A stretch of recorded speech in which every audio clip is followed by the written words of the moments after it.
out? Don't let the credit card companies bully you anymore. There are programs in place to help you get free of your debt, and you don't have to pay the entire amount you owe. The program at Total Financial Freedom can help you get debt-free in months instead of decades. Get off the debt treadmill and stop the harassment. Get free of credit card debt, signature loans, department store cards, internet loans, and medical bills. Call now at 800-533-6605 for free information. For about 10 years, Total Financial Freedom has helped thousands. They're A-plus rated by the Better Business Bureau, too. Get off the endless cycle without having to declare bankruptcy. You'll have the right to settle your debt for a mere fraction of what you owe. Call Total Financial now at 800-533-6605. That's 800-533-6605.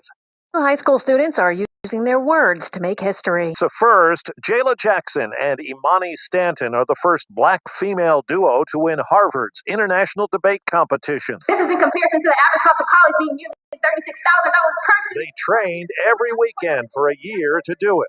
To be able to do something that is just intellectually amazing, to do it for the culture. And it feels so amazing to be a catalyst for change and a catalyst for recognition. So I can be that girl that another little girl can see and say, I want to do what he did. Hundreds of students from 15 countries were part of it. Steve Kathan, CBS News.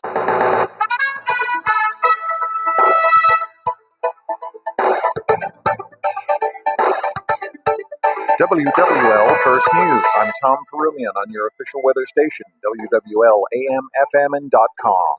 Going to be another very hot day. Heat advisory for the area as temperatures could feel around 110 degrees this afternoon, so take it very easy. Actual temperatures will be in the upper 90s. That'll be near record highs, and there is about a 40% chance of a few showers and thunderstorms. Your local weather expert, WWL TV meteorologist Peyton Malone, will be along with your full weather forecast. Late word into WWL First News, I-10 East between I-510 and US 11 is closed with a multi-car injury crash. You cannot access the twin spans to Slidell, and traffic is being turned around where able. We'll bring you an update when the roadway reopens. Gun months overnight in Jefferson Parish and New Orleans. WWL TV's Eric Paulson files this report. In Jefferson Parish, the sheriff's office there is investigating a triple shooting in Marrero. That one happened in the 1500 block of Westwood Drive near La Palco Boulevard. Two of the victims were said to be male, the others a female. One of the victims is listed in life-threatening condition. And here in New Orleans, the NOPD is looking into a shooting that happened in the 4300 block of Louisa. It's near the Industrial Canal. Cops say a male was shot and taken to the hospital. So far, we haven't gotten any update on his condition. Things are not looking good as the Delta variant of COVID-19 spreads across the nation. Devin Bartolotta reports. Well, as the coronavirus Delta variant spreads throughout the nation and case numbers spike, the plea for more people to get vaccinated is becoming more urgent. The White House on Friday identified Louisiana as a state of concern with more than 3,000 new cases and 11 deaths reported. Now, everyone in the state is being asked to wear a mask inside if you can't social distance, regardless of your vaccination status. Businesses are also being asked to review their employee accommodations to reduce transmission. If you're exposed to COVID, you're advised to get tested immediately and isolate if positive. The state's medical director says Louisiana has lost 6 months of progress over the last 2 weeks. Now here's WWL Sports. Saints fans got some bad news on Friday as Saints wide receiver Michael Thomas was reported as the start of the 2021 NFL season due to surgery on his ankle. Now with the Saints' top pass catcher possibly out a third of the season, how will this impact the Saints' goals and expectations this year? Former Saints running back and color analyst for the Saints radio network, Deuce McAllister, thinks it stings, but the Saints have enough talent to still win some games. And not to say that they still can't accomplish that. They need, you've got to run the table, you've got to get hot, you've got to have some luck with injuries. And we see already injuries having an impact on this team. But, I still think that there's still enough talent where you can go out there and you can still win anywhere between 9 and 12 games. The timetable for surgery is roughly a 4-month period. Thomas did miss games last year due to injury, playing 7 for the Saints. Tim Zimmer, WWL Sports. Now, your Garcia Roofing forecast on WWL. For your Sunday, going to be very hot. High temperature around 97, feeling closer to 110. That heat advisory is in effect because of that. And we have about 40% chance of rain. Into your Monday, even hotter and drier. 20% chance of rain with a high around 98, feeling well over 100. Still very hot through most of the work week. Rain chance is not very high on Tuesday with only a 20 to 30% chance. High around 95 and staying in the 90s with a chance of rain through the rest of the week. From your local weather expert forecast center, I'm WWL TV meteorologist Peyton Malone. And I'm Tom Perumian, WWL First News. From WWL, the news talk sports powerhouse of the Gulf South, it's All Things Legal with Doug Sunseri and Albert Nicaud. Underwritten by Nicaud and Sunseri Law Firm. Join us on the Oakland Hart Jewelers Talk and Text line, 504-260-1870, or connect anytime, anywhere on the Odyssey app. Now, to our Jefferson Financial Federal Credit Union studios in the heart of New Orleans, here are attorneys Albert Nicaud and Doug Sunseri. All Things Legal, just call 260-1870. We'll be on till 10 o'clock. Good morning, Albert. Good morning, Doug. What's going on? Well, sports, we're at the end of July, which means Saints training camp. And we have a different vibe going into Saints training camp this year. Pretty much for the last 15 years, with the exception of maybe 2 or 3. It was about Super Bowl. And the bar was, right. And a championship. The bar was set pretty high. And now we sort of in a different era. And, we're dealing with the unknown. We're dealing with a tough start of training camp, and it hadn't even started yet. And here's one thing I want to go through. Let's talk about this time last year and this year. This time last year, pretty much knew maybe Drew's last year, possibly, probably. We were talking Super Bowl. We're talking about a great defense. We're talking about, Kamara and Taysom taking a little bit of the pressure off of Drew since his skills were declining. But now we're talking about Michael Thomas maybe out till October or November. And Can I mention something about that? I know. I was going to see the softball on that one. Go ahead. Did he injure his ankle in the off season? Answer that question. Did he injure his ankle in the off season? That is not. No, he injured his ankle during the season. And so at the end of the season, you go get evaluated and you say, I need surgery on my ankle. I'm going to go have ankle surgery now so I don't miss any games during the season. But ever since he signed that big contract, he's checked out. He missed. He only played 7 games last year, and now he knows he's got an injury, right? And all of a sudden he's going to say, you know what? Drew ain't coming back. I'm gonna go through the motion. We don't have a chance of winning this or that. I'm not gonna go give it all up for this team.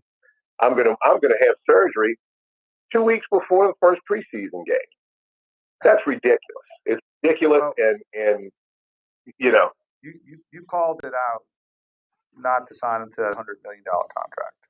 You said that much like your wisdom on Les Miles, your wisdom on Michael Thomas was most of the consensus was this is great. We got him tied up. You were one of the lone voices who were saying that's a bad deal. It's too much for a wide receiver, and kudos on making that call. That's the biggest obstacle to your next success is your last success. Nick Saban. Right. So financially, his last success was multi-million dollar highest paid wide receiver in the NFL. He can't top that.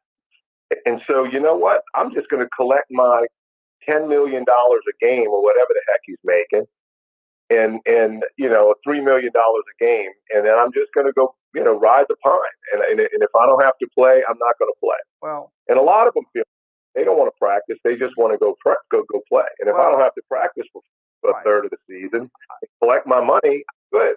So have your surgery in February and do 4 months of rehab and get yourself ready for the season because that's what they're paying you a lot of money to do.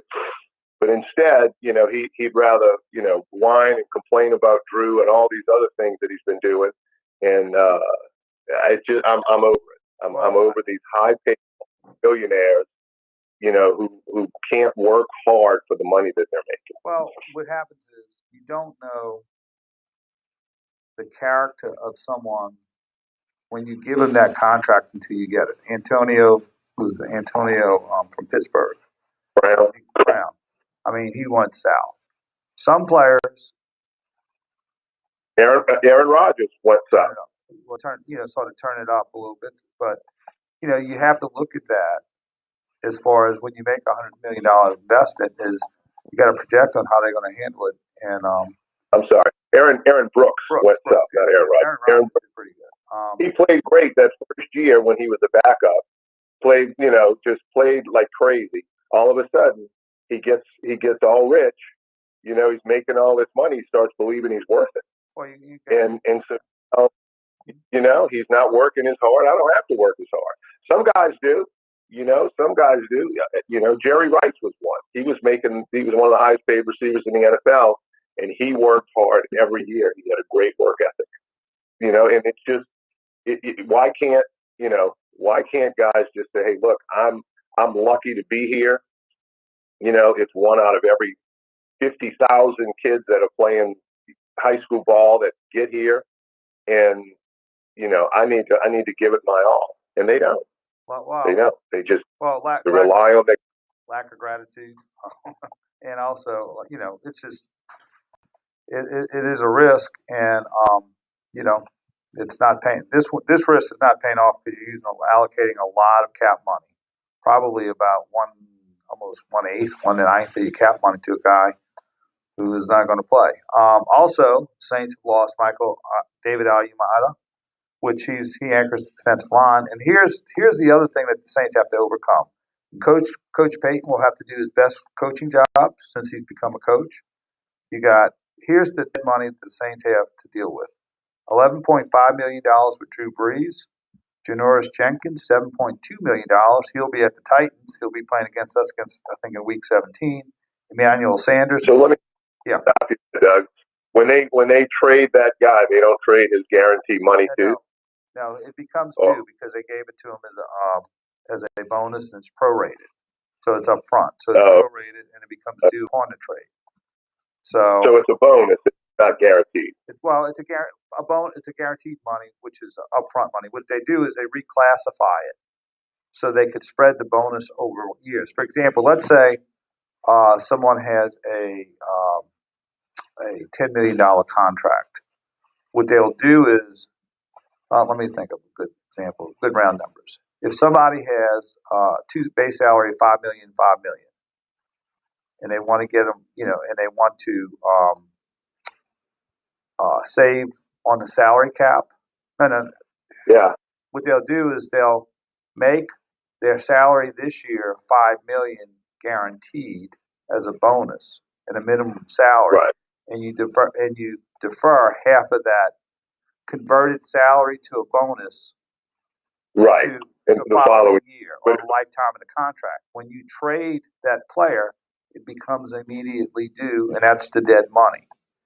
And so basically, it's like paying off a credit card. You're just deferring the payment. Well, why doesn't the team that picked up that player pick up that money too? Because the money was reclassified probably from salary to a signing bonus back in a couple of the prior year. So that $7.2 million was classified last year as a $14 million bonus, and half of that was deferred over the life of the contract, which was through next.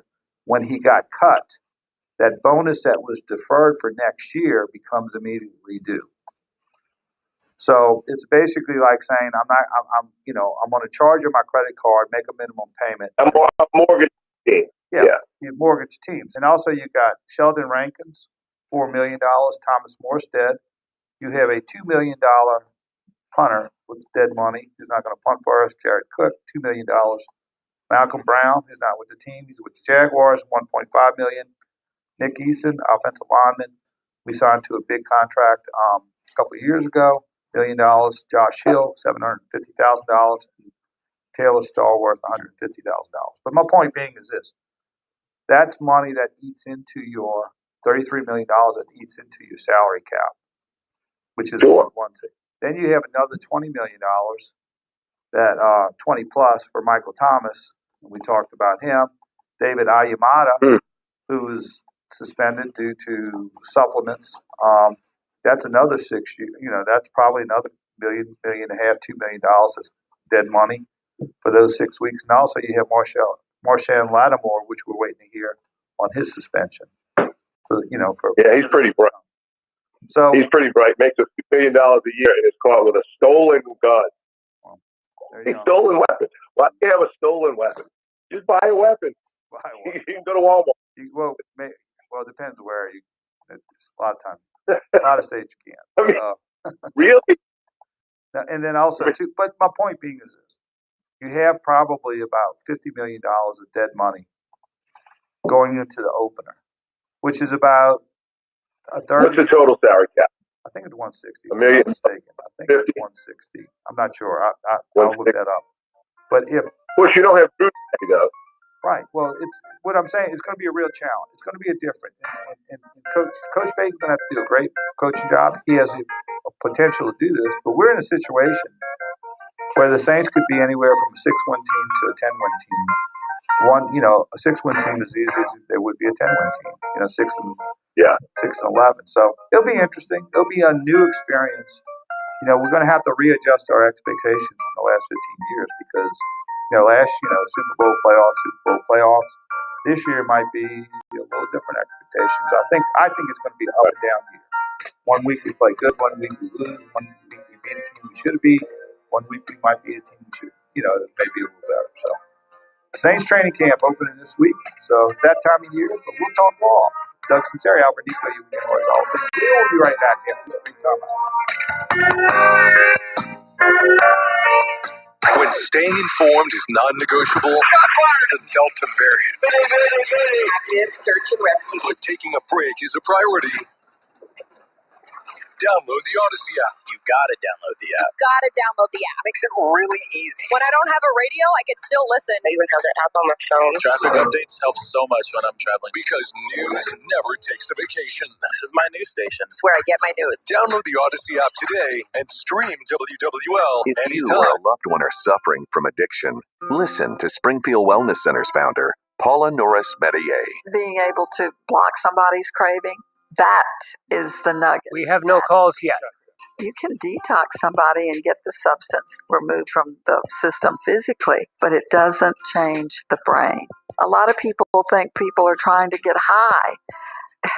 They're trying to get relief is what's happening. They're afraid. They're hopeless. They really don't think that this can work, that they will trust just enough to let us get at least 4 or 5 days of the IV into their system. Their life will change dramatically for the better. Put your addiction behind you. Call Springfield Wellness Center, 504-291-4000.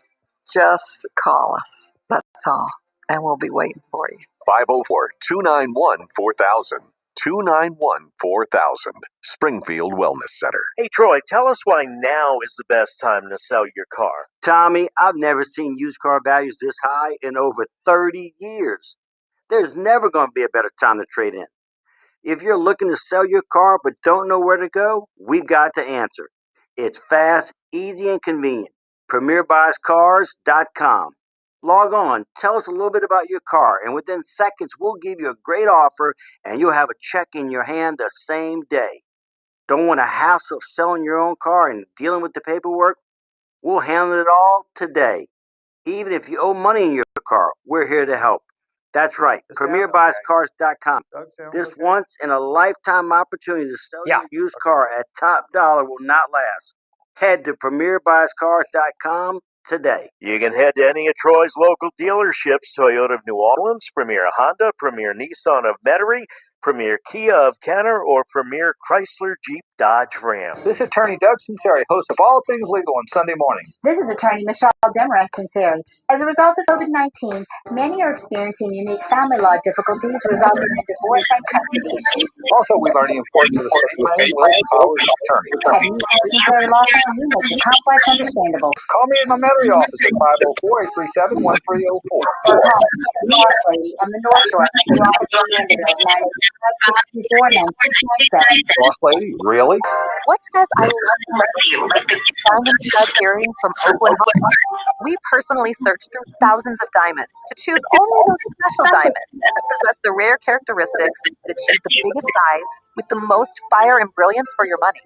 We buy direct, cut out the middleman. That's how we bring you the best for less. Like your love, Oakland Heart Diamond Stud earrings are like no other. Simply compare. Oakland Heart Jewelers on Metairie Road. Beautiful in more ways than one. Susan, it's so great to finally be able to get together again. Oh, it sure is. And I really appreciate you picking up the bill. I'm happy to. I've got the idea This is the last part. and so much more again. I've been using Get Upside, the free gas app that pays you cash back for every gallon of gas you buy. Wait a minute. Are you saying you actually get paid cash when you buy gas with the Upside app? Yes, up to 25 cents a gallon. Cash back every time I buy gas. Does that actually add up to anything? Some months I make $200 to $300. Wow, that's serious extra cash. I'm downloading the free Get Upside app now. Download the free Get Upside app now in the App Store or Google Play to save up to 25 cents a gallon when you buy gas. Use promo code HALL for a 25 cents a gallon bonus on your first tank. That's up to 50 cents a gallon on your next fill-up. You can cash out anytime to PayPal or an e-gift card for Amazon and other brands. Just download the free Get Upside app and use promo code HALL for a 25 cents a gallon bonus on your first tank. That's code HALL. Now, more All Things Legal, underwritten by Nicaud and Sunseri Law Firm. All advice given and opinion shared are solely those of attorneys Albert Nicaud and Doug Sunseri. Back to WWL. All right, we're back. That's Sunseri, Albert, I wanted to get your take on this. I was on a scooch this week, and it was an interesting federal lawsuit that was filed in New Orleans. It was two public librarians who worked for the city of New Orleans filed a federal lawsuit on a June 2020 policy by the mayor that says that any city employees on social media are banned from engaging or responding to negative or disparaging posts about city departments, employees, and policies of the city of New Orleans. So they were forced to sign a statement saying, we will not say anything negative about the city of New Orleans or you will lose your job. And that was filed, and they filed the federal lawsuit by the Tulane First Amendment Clinic, which is usually probably a type of, a organization that would probably be friendly to the mayor's political beliefs. It filed. I will say that I appreciate the organization because it's about the First Amendment to them. Right. And so you see a lot of times where the ACLU will remain silent. For instance, when Twitter and Facebook banned the President of the United States, the ACLU didn't have a comment about it. They so it tells you that maybe they're more political than anything else. So it's not about free speech; it's about free liberal speech or free speech on one. Free speech of the cultural whim of the day. Whatever's the cultural. Whatever, yeah.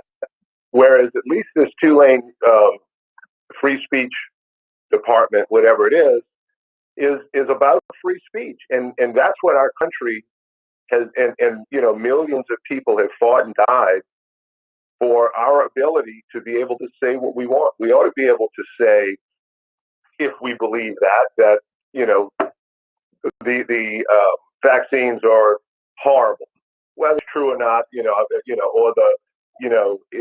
everybody should wear rainbow colors. Whatever you want to say, you should be able to say.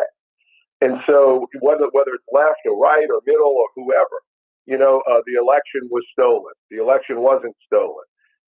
We should be able to voice your opinion. It is America. And what happens too often, you see it a lot in media. I know college students that have told me over and over that we have to write our papers as a liberal because we are in fear of retribution if we give a conservative belief to a teacher. That's horrible.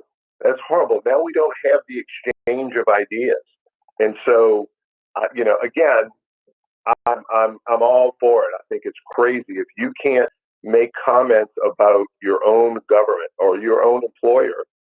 Now I understand there should be limits to that, but if you can't make those comments or statements, hey, look, the mayor, is not donating enough money or putting aside enough money for libraries. Okay, well, is that something that's disparaging? Is that something that I think I'm going to lose? According to the mayor. According to the mayor. According to the mayor. Yeah, and so who's the arbiter of what is and what is not? And so it should be about free speech, and free speech should be protected. Well, I think one of the examples would be if a city employee had a problem with the drainage after a rainstorm and voice that concern. That could be a violation of that social media policy. And right. Something as opposed or crime. Yeah. Well, as opposed to a path towards correcting it. Hey, we have this problem. We're not allocating enough money for this, or we're doing this improperly, and management is not doing things like they're supposed to do. I mean, we would ride our bikes during the whole COVID thing on Saturdays. A group of about 10 of us would ride bikes, and we'd go down the Greenway, and we'd head through the French Quarter and go out to the Crescent Park, and it was a nice little bike ride. But as we rode to the quarter, the streets were desolate, empty, no cars. But city street workers and contractors who have these street contracts were essential. They were working. So here is an opportunity now to go fix and repair and patch all of the streets in the French Quarter instead of closing business on Bourbon Street or other side streets and making it a mess. It's already tough to drive through their park with pedestrian traffic.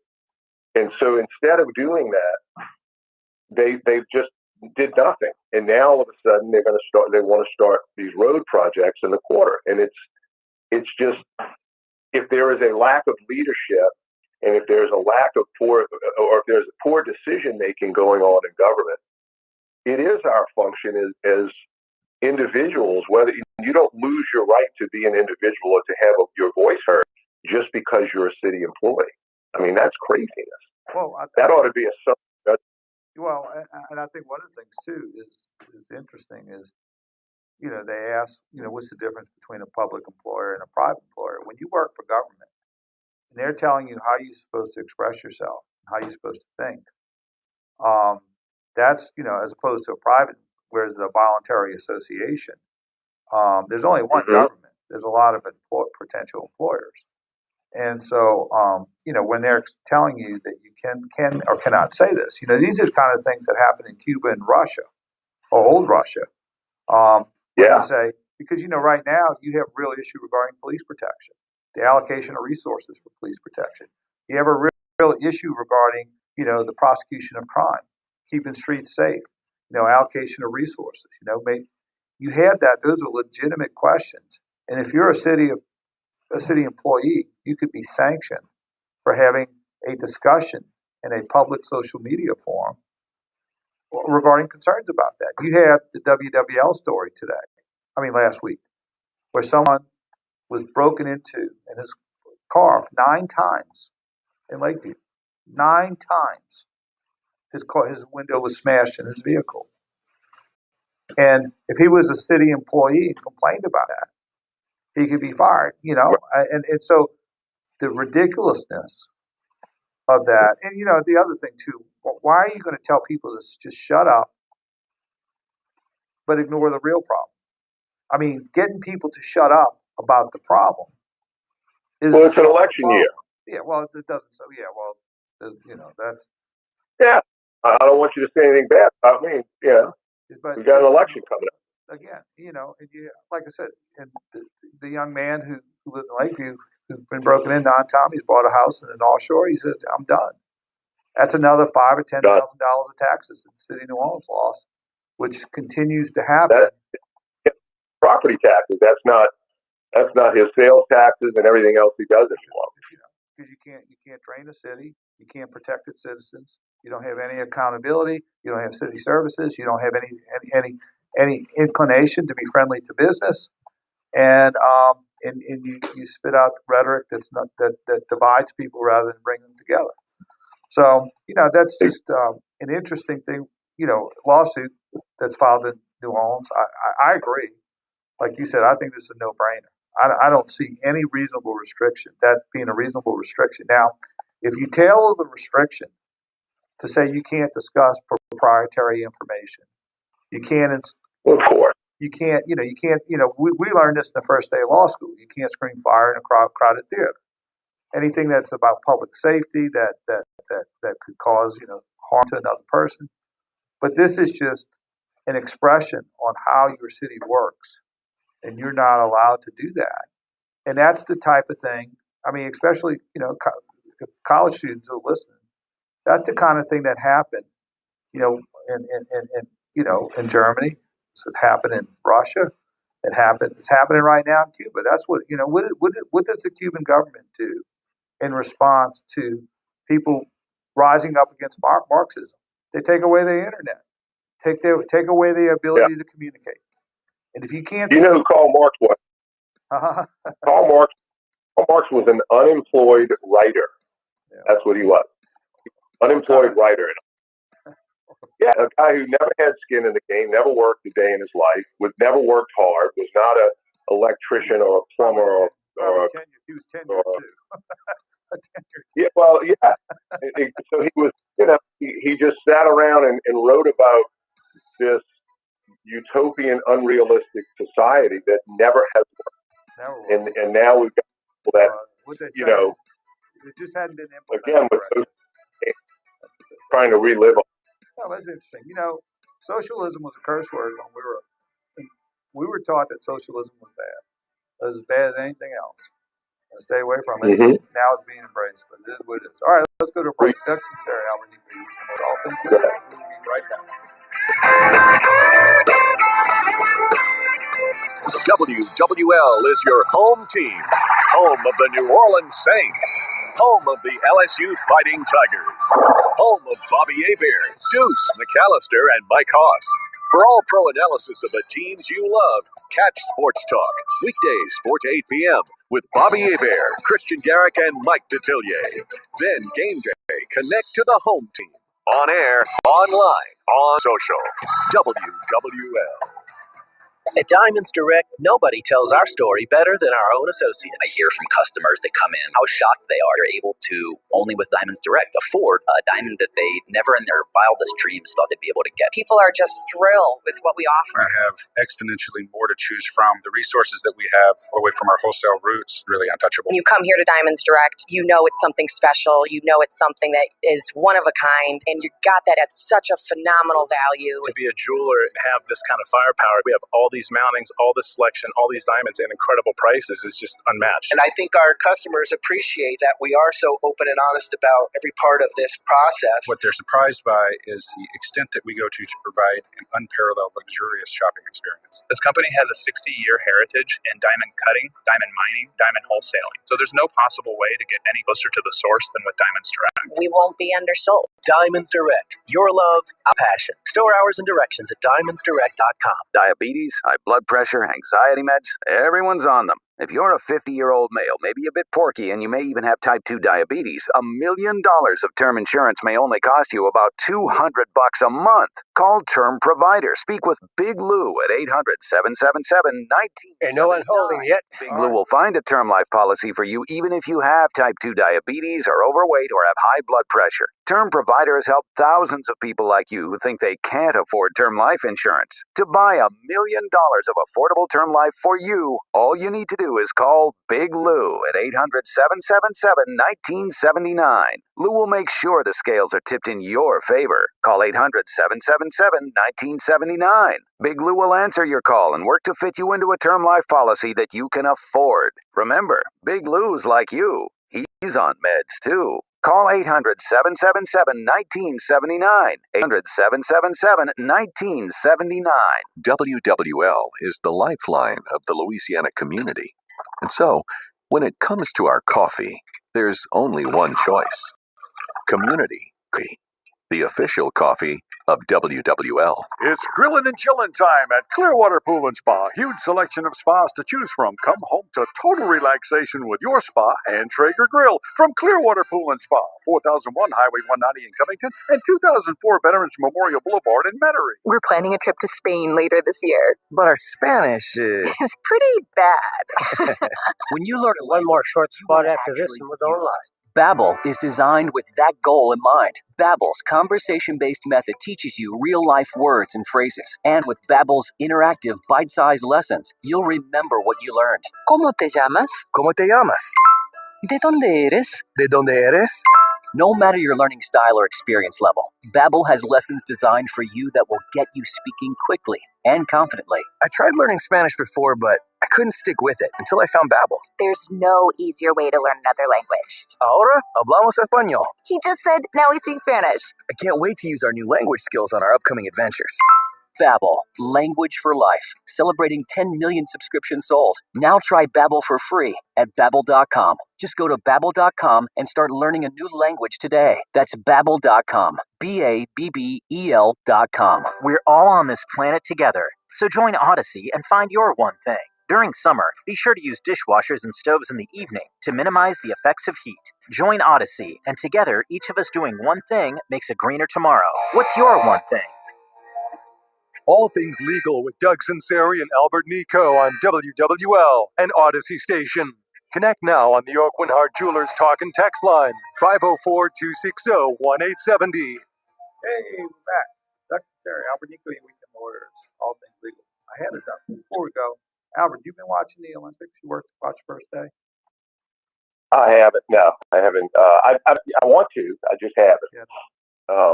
But I think that's one thing that we should probably curtail is all of the protesting America on the stand. If you're gonna protest America on the podium, you want to do it outside of the arena, outside of the game. Make your comments known. That's great, but you don't do it at the Olympics. That's for the world to see. If you take it back to 1980, the Winter Olympics, probably one of the turning points, because a lot of the I guess younger listeners would know, but the United States was in a bad place in the 1970s. We were losing. We were losing to Russia. We were losing to them economically, militarily. Our morale was down. We had a bunch of hostages who were taken in Iran. That it was humiliating to the United States. We were being humiliated, foreign, off the heels of gas lines, high energy. We were just in a malaise. And then you had Jimmy Carter years. And then you had those kids who were amateurs beat the greatest hockey team probably in the history of the world. That Russian team was probably the best hockey team ever. It's the dream team of all dream teams. And that was sort of the impetus to rally the United States around a time period where we had a lot of prosperity, where we had a lot, you had 1980s, you had a lot of growth, you had strength. America was strong.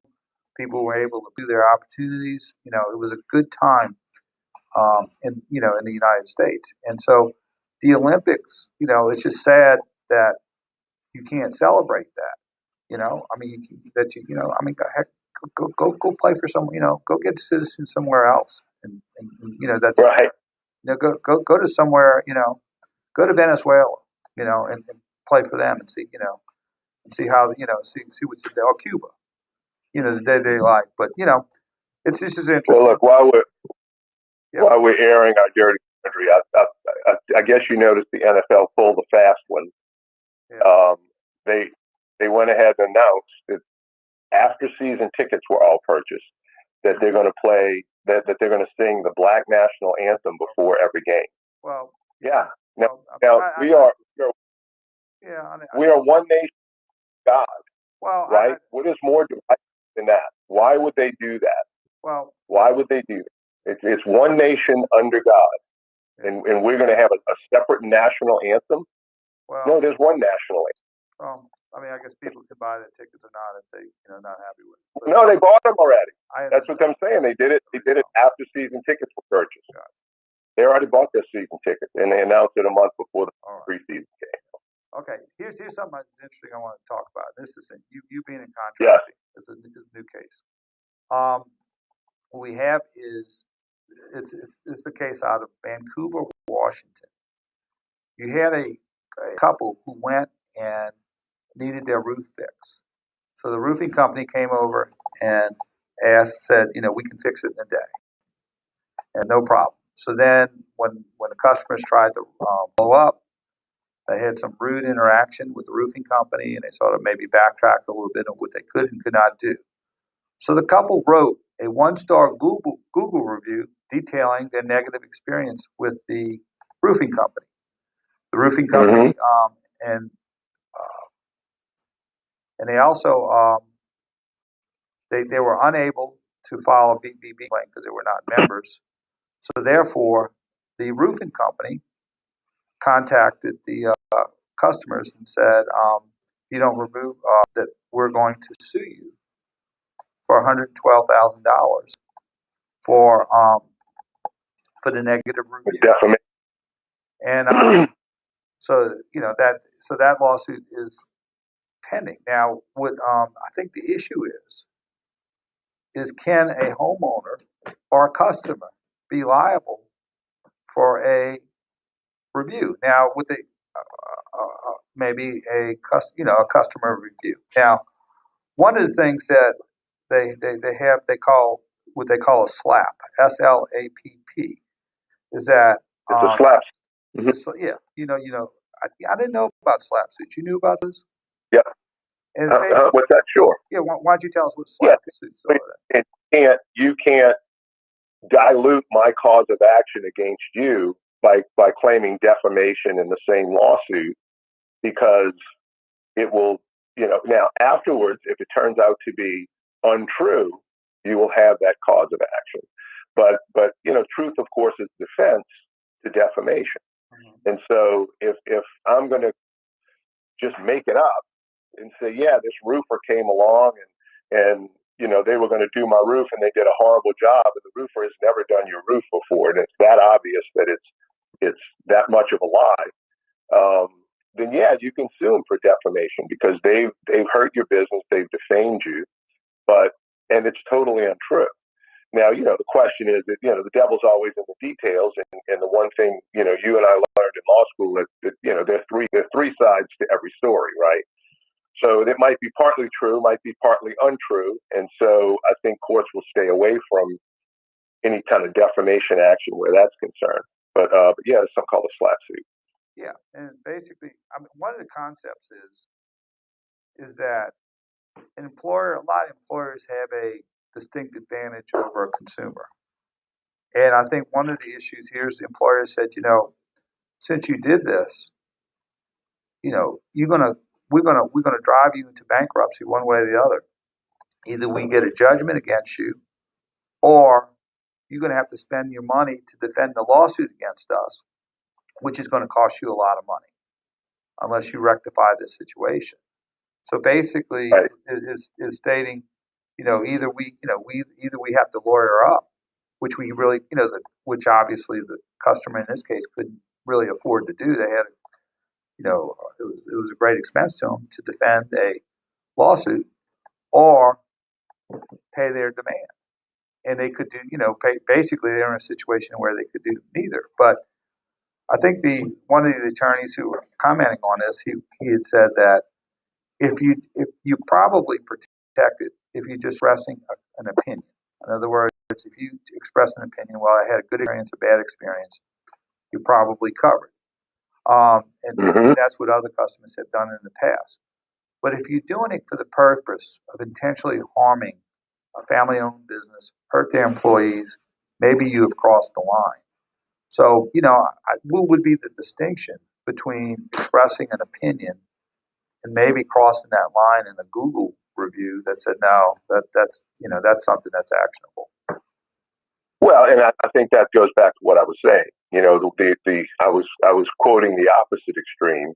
If you have a bad review about a roofer that's never even been to your house, that's a complete lie. It's a complete. The whole purpose would be to defame the company, or your next door neighbor was having a problem. Hey, look, give them a bad review too. And so I'll give them a bad review even though you never did do my roof. That would be something that's so egregious that I think a court would step in and say, yeah, you're intentionally trying to harm the company. But, and again, there's three sides to every story, the plaintiff side, the defendant side, and probably the truth. And so, it's in a court, that's their function, is try to get to the truth. And, if it's close enough and it's enough of even though you might be wrong, for instance, oh, well, look, you were supposed to put the gutters on too, and that's part of the roof. Well, no, it's not part of the roof. There's a gutter company that would do that.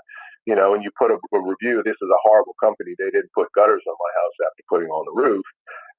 A homeowner might be unknowledgeable enough to not know that they're two separate companies. It's two separate jobs, right?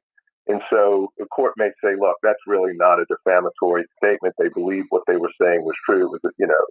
It was easily correctable by a response to the Yelp page or the whatever page from the contractor, but it says, it was not part of the scope of work, and we only do, we don't do gutters. And so it would never be contemplated to be, so those kinds of things can mitigate. Yeah, I think this is going to be. And where's the line, and that's for the court to decide. Right, I think that's going to be issued in the future. I think this is going to happen more and more because more businesses are relying on your reviews. And I have a case right now. We filed suit against someone on behalf of a contractor, on behalf of a homeowner, and the contractor filed a reconventional demand of defamation. Okay. Let's take that up after the break. Doug Sunseri, Albert Nicaud, Imani Lawyers, all things legal. We'll be right back. The ruby slippers from The Wizard of Oz are some of the most iconic objects in Hollywood history. And in the summer of 2005, a pair was stolen from the Judy Garland Museum in the small town of Grand Rapids, Minnesota. All she said was, "They're gone. They're gone." Welcome to No Place Like Home, a documentary podseries that investigates the mysterious heist of the ruby slippers. Please listen and follow No Place Like Home, a presentation of C13 Originals, a Cadence 13 studio, available now on Odyssey, Apple Podcasts, and wherever you get podcasts. This is Glenn Pellis with Gulf South Guarantee. Does your money need to get a job? You've worked hard for it, and it should work hard for you. Lazy money is just sitting there, taking up space, not earning its keep. If you have lazy money laying around, call me at 877-615-4312. You might have lazy money. Okay, you should have just a little over 4 minutes till the top of the hour, and it coming after Big Lou. Much of anything. Or maybe it's just stuffed under your mattress. Wherever your lazy money is. Well, they're talking about his porkiness. Call us now at 877-615-4312. You could be leaving a lot of money on the table. He's only on number 2. On the couch. Get your lazy money a job today. Call me now at 877-615-4312. That's 877-615-4312. Or find us on the web at golfsouthguarantee.com. If you're considering senior care for your parent and the mega-sized facilities concern you, please consider Audubon Care Homes. Audubon was developed to provide the ultimate care for 10 residents. It's nestled in a beautiful Metairie neighborhood and provides amenities the big facilities simply can't offer. including the industry's highest caregiver to resident ratio. Take a virtual tour of Audubon Care Homes Dreyfus House by visiting their website at auduboncarehomes.com. That's auduboncarehomes.com. The internet can be a great resource for learning and fun. From researching to gaming to communicating, being online provides many possibilities. But cyberspace can also be dangerous. Oversharing and bullying can lead to embarrassing situations and dangerous predicaments. Protect yourself from those wishing to do harm. Learn more tips at agjefflandry.com/cybersafety. Let's stay safe online. The opinions, findings, and conclusions or recommendations expressed here are those of the authors and do not necessarily reflect the views of the Department of Justice or LCLE, Office of Justice Program, Subgrant 2018. This year, give her what she really wants. Diamond earrings from Oakland Heart. When she sees that Oakland Heart box, she'll know they're the best. What she won't know is that you got the very best price possible.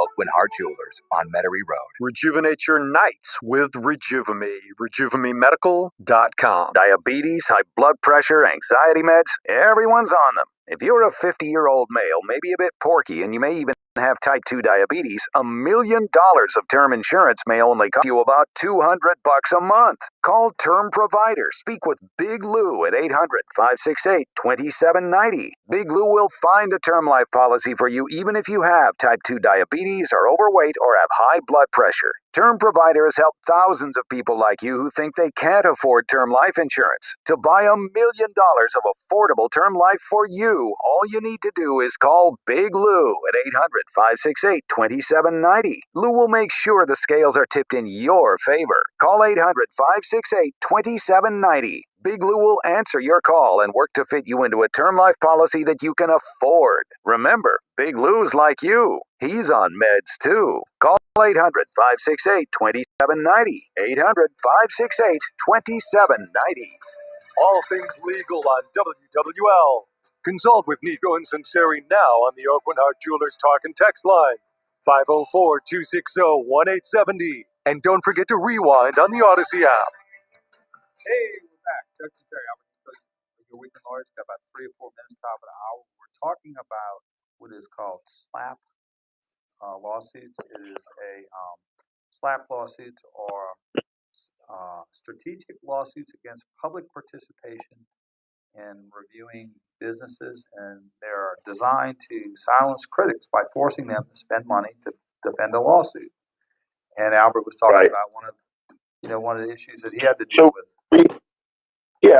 We're dealing with it right now. So I'm in the process of discussing with the client, do we want to spend the money to defend this, or do we want to turn it over to the homeowner's carrier and let his homeowner's carrier pick it up and file this exception? I think we would be successful on a SLAPP suit, exception no cause of action.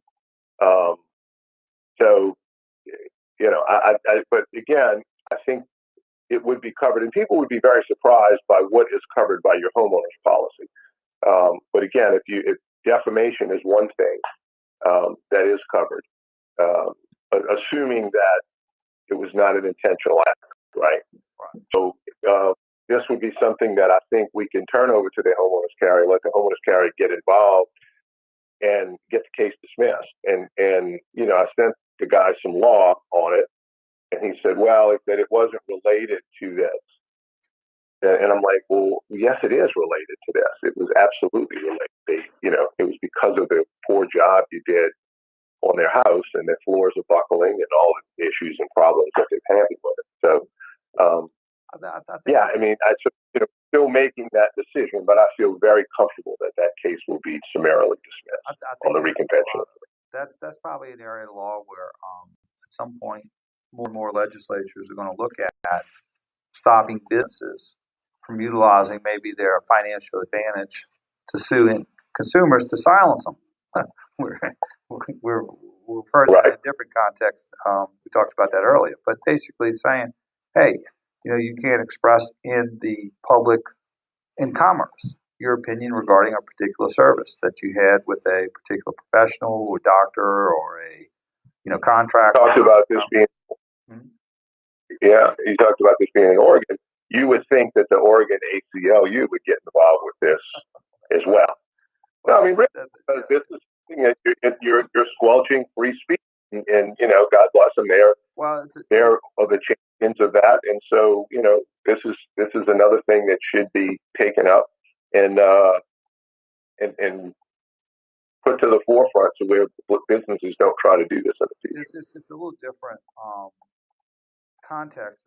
I mean, it's more of coercion with money rather than telling you, be quiet, you can't say anything, you lose your job. But it's what they're using is the cost of defending a lawsuit in order to, silence you. And with a slap, there are attorney provisions. There are attorney's fee provisions in a slap suit if you have to defend it. Right. If it's strategically, applied. So I think, again, we're one of those things where we're still in discussions with our client as to how they want to proceed, whether they want to claim homeowners or whether they want to just pay for it themselves if we can summarily get it resolved. It's interesting because the Google algorithms are largely based on the number of views and the satisfaction expressed in the reviews. And so, the reviews definitely have a definitive relationship to your visibility. And on that subject, right after the top hour, I know we're up against the break. I want to talk real quickly about that whole Google review thing and the number of likes and hits and things on social media. But anyway, it's an interesting comment on that. All right. Well, but Yelp and every other industries are all in business because of people's comments. I think also what I want to talk about are, trust. We had something this week, and I just want to talk about it. When people sell, you used to sell these old trusts saying you'll never go into litigation if you do one of these trusts. That's not true. Right. That's not true. So we'll talk a little bit about that, because I know a lot of people ask about wills versus trust.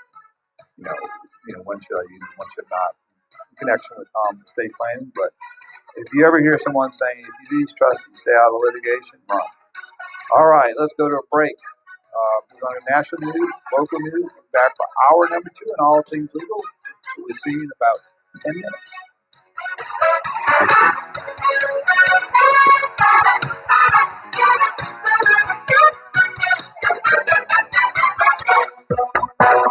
Home of the Saints and LSU. WWL New Orleans, WWL FM and HD1 Kenner New Orleans, and Odyssey Station. This is CBS News on the Hour, your home for original reporting. I'm Lisa Mateo. Tennessee's health commissioner is urging more residents to roll up their sleeves. Dr. Lisa Piercy. We have had over a 200% increase in cases since July 1st. The average is about 700 or over 700 cases a day, and that continues to grow. Daily cases are up in 46 states. The surge is casting a shadow over the Olympics. CBS's Jamie Yukis reports from Tokyo. Cases here have more than tripled in the last 30 days. Meanwhile, less than a quarter of Japan's 126 million people are fully vaccinated. As for the games itself, the U.S. started strong in swimming, pulling in 6 medals, but Team USA fell short in gymnastics, coming in second behind Russia in the qualifying round. About 1.5 million acres across the U.S. have been scorched by razing infernos.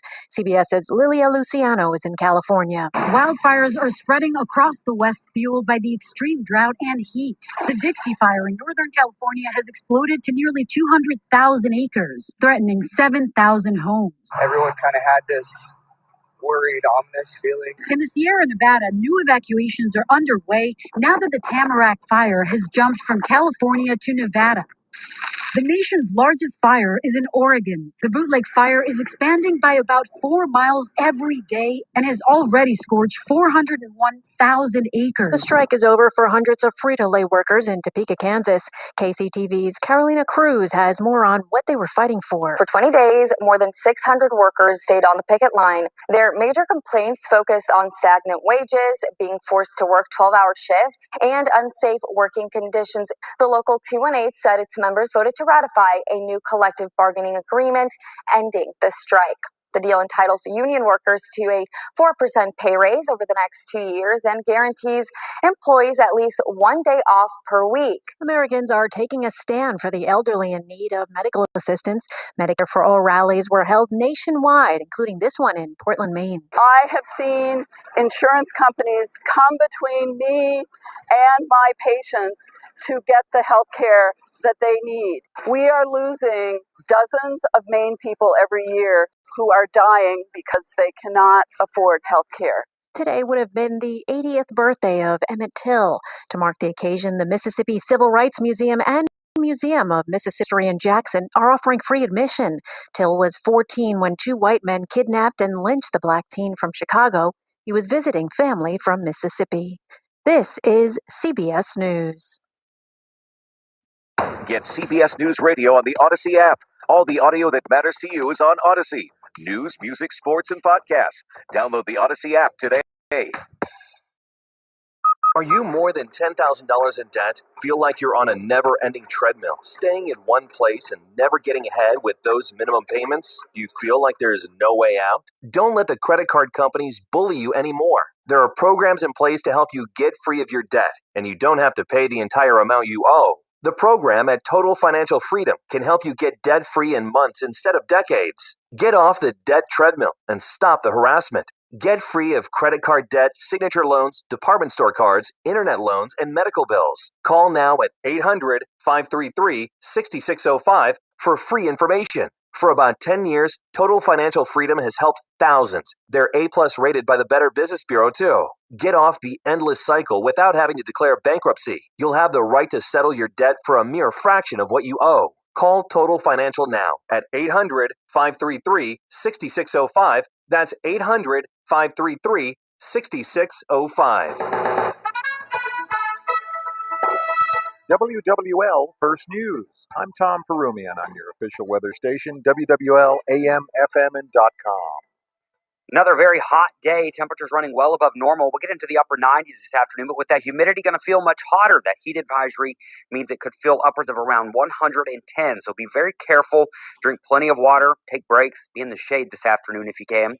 There's about a 40% chance of showers and thunderstorms. So if you do get a little bit of rain, should cool you down just a little bit through the afternoon. WWL TV meteorologist Peyton Malone will be right back with your local weather expert forecast. Updating you on an earlier fatal accident on I-10, all lanes of 10 eastbound between I-510 and US 11 are now open following an early morning multi-car accident with a fatality. I-10 was closed for hours as a full investigation by New Orleans police was conducted into the crash. No details about the crash or who was killed have been released from Louisiana State Patrol. The spread of the Delta variant bringing strongly worded responses from Governor John Bel Edwards. WWL-TV's Eric Paulson reports. And Governor John Bel Edwards made it clear during his latest news conference that nearly everyone who is getting sick from COVID-19 is not vaccinated. And the best way to prevent more deaths from happening is to increase the state's low vaccination rate. We have the highest growth rate of new cases per capita of any state in the United States of America. But if you choose not to be vaccinated, I can assure you, you run an unreasonable risk of becoming infected, getting sick, going into the hospital, and dying. The new look of the Superdome is on the way. This week, we've had a lot of updates on the Superdome. All signs are pointing to a naming rights deal with Caesars Casino. This weekend, you may notice crews on the roof. It always freaks me out when I can see them up there because I'm like, that's so dangerous. But they're painting it a dull tan color.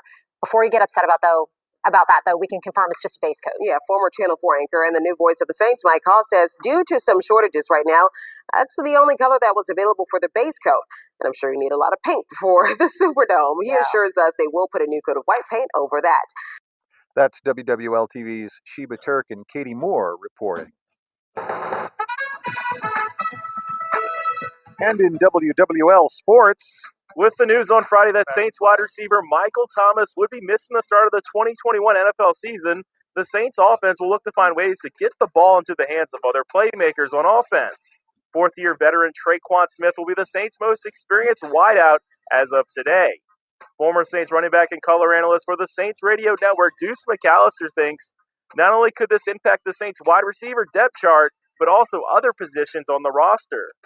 How much does this change the quarterback competition where you may have to use Taysom Hill as a weapon, not as a quarterback, but as a utility guy? The timetable for surgery is roughly a 4-month period. Thomas did miss games last year due to injury, playing just 7 for the Saints. Tim Zimmer, WWL Sports. Now, your Garcia Roofing forecast on WWL. Not expecting many showers and storms for your Sunday, but we'll have some around as we go through the afternoon hours. Your high temperature, that'll be the big story, around 97, feeling closer to 110, so very hot. Heat advisory in effect through today. Into your Monday, even hotter, 20% chance of rain, high around 98. 95 on Tuesday with a 30% chance of rain. And we'll bump it up to a 40% chance of rain on Wednesday with a high of 94. From your local weather expert forecast center, I'm WWL TV meteorologist Peyton Malone. And I'm Tom Perumian, WWL First News. From WWL, the news talk sports powerhouse of the Gulf South, it's All Things Legal with Doug Sunseri and Albert Nicaud. Underwritten by Nicaud and Sunseri Law Firm. Join us on the Oakland Hart Jewelers Talk and Text line, 504-260-1870, or connect anytime, anywhere on the Odyssey app. Now, to our Jefferson Financial Federal Credit Union studios in the heart of New Orleans, here are attorneys Albert Nicaud and Doug Sunseri.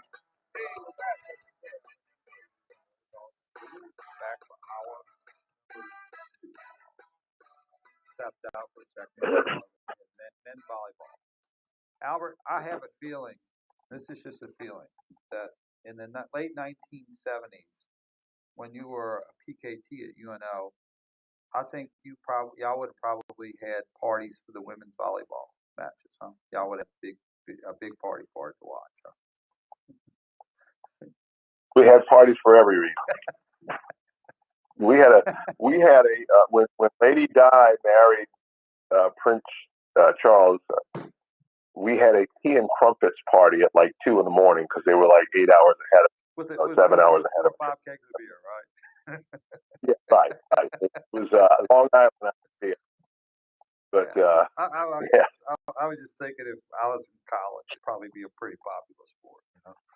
So of course, especially the beach volleyball. That's always fun to watch. The beach volleyball. All right, but and you know, for the girls, let's be fair about it. The men's volleyball would be good for the girls. Oh, absolutely right. You know, we're in a new society. Real quick, we're talking about Google, right? Yes. And so we went last weekend to Houston. Aaron and I did, and met with a friend, and he was talking about his son-in-law, and he said his son-in-law is making about 7 figures a year, in excess of 7 figures a year. And the guy, he went into the military, never went to college, always loved computers, and so he's kind of a computer geek.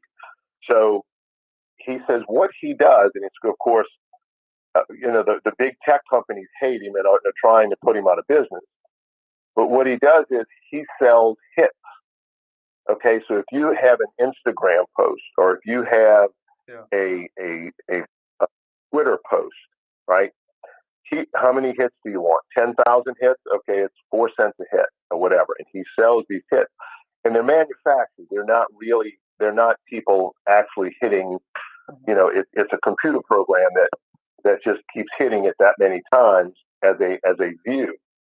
And so if you look online and you see trending, right, folks, so you open up your screen or Google or wherever you go, and it says trending. Well, what is trending is what has the most likes or the most hits, the most views. Okay? So if I'm a celebrity or if I'm a business and I make a post or I make a comment or a statement, I want that to be trending because, of course, it raises my celebrity and gives me clout and does whatever else. And so they pay handsomely. Oh, gee whiz, Jennifer Aniston is trending. Or LeBron James is trending. Well, he could be purchasing these likes or these hits or these views. And again, the big tech companies don't like them because it's not a true depiction of who is actually of the public that is actually out there. It's kind of skewing their marketing. Well, I learned about that. But go to college, it's like you don't even know that is a job. Right. Like what are you going to do for a living, right? Well, I'm going to. It's just crazy. I'm going to manufacture hits on a web page to make it look like, and imagine that. I mean, if you buy a website, and somebody said we're gonna make your website, one of the most popular ones. It's going to get all these hits and all these looks and all these ever else. Who's to say that some of these more unscrupulous companies would not, manufacture it 4 cents a piece? Yeah, look, you're paying X amount of dollars. We gotta show that we can, get the traffic to your website. Well, we're gonna manufacture these. So anyway, it's just rather. They had a little fellow who was in that conference room with his mother. We signed some documents and making conversation with them. So I like to probe him. I said, well, where are you going to school? What do you want to do when you get older? And he says he wants to be a influencer. And I was like, influencer of who? And he goes, on YouTube. Yeah. And so normally I said, well, tell me what they do. And so he explained to me what they did, which I was like, okay. So, good. At first I thought it was one of those things I wanted to be an astronaut kind of thing, But it might be a little right. bit. Well, don't keep us in the dark. What's an influencer on YouTube? He gets on YouTube and talks about things, and people give him hits, and he gets paid for it. Oh no, I see. Yeah, that's true. Yeah, and I was like, you can make a living doing that, because like when we were kids, we wanted to be astronauts or, professional athletes or whatever, so that was sort of like a pipe dream, but we'd just say that, and so that's what I thought he was saying, and then he was sort of serious, and I'm like, well, what is that? So. Oh no, there was. We had some friends that. Well, my friend Tommy lives in Pensacola, and his daughter and son are friends with these two brothers, and that's what they did. And they would do these little 2-minute, 3-minute spots, and they'd post them on YouTube, and they started getting paid for it, and they would get a following and everything else. It was similar to a blog spot, but it was more of a fun kind of. And people couldn't wait every day to go open up, or every week, however often they did it, to go to the YouTube site and hear what they had to say, their funny little video, their funny little whatever. And then, of course, they've been paid for it. I haven't checked. This was years ago. I haven't checked to see what they're doing now, if they're still doing it, if it's grown, or what the deal is. But yeah, influencing is. I didn't know the name for it, but I knew it. Now, I got a text from Mark on our Facebook page, and this is, again, about vaccination. I'm going to preface this response that I'm not giving an opinion on it. If you want to ask me off air, I'll tell you. I'm not giving an opinion, so I'm just telling you what I interpret the law. But basically, you want to know, if people are forced to take the COVID vaccine to travel or go to a Saints game, is that legal? I think under the COVID vaccines under emergency use authorization, which basically means it's in an experimental phase and it's not have final approval from the FDA. When it has if and when it gets final approval, you can be mandated for your employment, for your, for school, for government, for travel, and that sort of thing, much like they do the other vaccines. But while it's an emergency use authorization, they cannot. Now they can sort of encourage you, maybe even use certain pressure tactics to do it, but they can't ultimately do it. Now, as far as the Saints game is concerned, that's a question, because the Superdome is a government building that's leased out to a private company. So therefore, but it is from government in nature. So to force a vaccination at this point under emergency use authorization, I don't think they can do that. I think if they could have, they would have already done it. So answer to the question, Mark, that's where we are right now. I think they've talked about it in a lot of colleges. There's one college in Indiana that's forcing it. That's going through the court system. But by and large, most universities have not done that. Now, what they have done is saying if you don't get a vaccination, you have to wear a mask. You have to socially distance. It's sort of you're going to be treated differently. So I think from a legal standpoint, while it's under emergency use authorization, it has different legal implications that it does for a vaccine with final approval. Now, the problem with final approval is you may be opened up to, there's other legal implications to that. But right now, the vaccine companies are operating under immunity, and that may change if it's final authorization. So there you go with that particular question. There's a lot of people ask, legality, what can and cannot do. I think as long as you're under a EUA, it's going to be in a state of flux and questions, and so that's that. Also, and real quickly, yes, I have a quick COVID anecdote, actually, and again, it's in a microcosm. It was 11 people, but a friend of mine went to visit his college friends. They have a little get together, and he didn't stay very long. They stayed like for the afternoon, but some of them spent the night, whatever. I forget what they were. But one guy who was not vaccinated was exposed earlier in the week to someone with COVID, and he was unaware that he was exposed, but he went to the event. 6 of the 11, well, the other remaining 10, all of whom were vaccinated, all came down with virus. And he said that 4 of them didn't, but he said that what the common thread was among the 6 of them is that they were drinking after one another. Like there was some wine, different things they were sampling or whatever, here or there, and so they talk about 95% of the people that are getting hospitalized or coming down with the virus have not been vaccinated, and I don't know. I mean, I think that's part of the people that are now going out into public that are now doing this.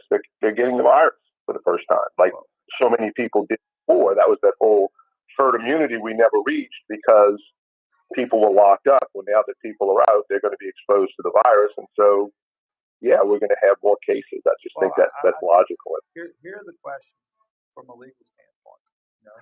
That's going to be answered. I'm not giving an opinion. I'm just telling you the issue. Whether there's a serious life-threatening disease or condition under the FDA, whether the vaccines do diagnose, treat, and prevent COVID. The known and potential risk of vaccines outweigh the known and potential benefits. Whether there's adequate alternatives available, and whether the patient is adequately informed.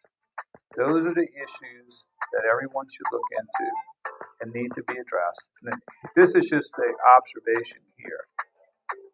If the government was more persuasive rather than coercive in their tone, in other words, if they try to persuade people as to that's in the best interest, rather than talking down to them and saying, you're not smart enough to make your own decisions, you're going to create an unintended consequence of people resisting because of the messenger and not listening to the message. So the only thing, my point is a lot of people are saying, you're too stupid to make your own decision. Trust me, rather than trying to persuade them with the facts. And so I encourage everyone to listen to the facts and not to the condescending nature of the message by many people who give you that message to make your own decision. All right, let's go to a break. Doug Sunseri, Albert Nicaud, you weekend lawyers, all things legal. We'll be right back after this brief comment.